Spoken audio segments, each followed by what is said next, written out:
Regional సినిమాగా release అయి pan India range లో సూపర్ హిట్ అయిన మూవీ కాంతారా. తెలుగు, హిందీ భాషల్లోనూ భారీ వసూళ్లు సాధించిన ఈ సినిమాకు ప్రీక్వెల్ ను తెరకెక్కిస్తున్నారు మేకర్స్. ఆల్రెడీ రిలీజ్ డేట్ కూడా లాక్ చేసిన కాంతారా టీం రెగ్యులర్ గా సినిమా న్యూస్ లో ఉండేలా చూసుకుంటోంది. కన్నడ రూట్స్ కు సంబంధించిన కథతో తెరకెక్కిన కాంతారా నేషనల్ ఆడియన్స్ కు బాగా కనెక్ట్ అయింది. దీంతో ఈ సినిమా సీక్వెల్ కోసం రిక్వెస్ట్లు కూడా వినిపించాయి. అభిమానుల కోరిక మేరకు అన్నట్టుగా పార్ట్ 2 అనౌన్స్ చేసింది యూనిట్. అందరూ ఊహించినట్టుగా సీక్వెల్ కాకుండా ప్రీక్వెల్ రాబోతోందని చెప్పి ట్విస్ట్ ఇచ్చింది movie team. Kantara pan India success కావటంతో మిగతా ప్రాజెక్ట్స్ ను పక్కన పెట్టేసి ప్రీక్వెల్ మీదే దృష్టి పెట్టారు హీరో, డైరెక్టర్ రిషబ్ శెట్టి.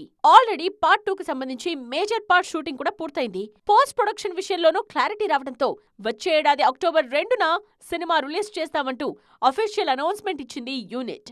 కాంతారా 2 కథను భారీగా ప్లాన్ చేసిన రిషబ్ ఈ సినిమా కోసం హార్స్ రైడింగ్ తో పాటు కొన్ని ప్రాచీన యుద్ధ విద్యల్లోనూ శిక్షణ తీసుకుంటున్నారు. ఇప్పటికే ఫస్ట్ లుక్ పోస్టర్ తో అంచనాలు పెంచేసిన మేకర్స్ టీజర్ తో ఆ ఎక్స్పెక్టేషన్స్ ను పీక్స్ కు తీసుకువెళ్లారు. ఇప్పుడు డేట్ అనౌన్స్మెంట్ తరువాత ఆ వైబ్ ను మరోసారి గుర్తు చేశారు.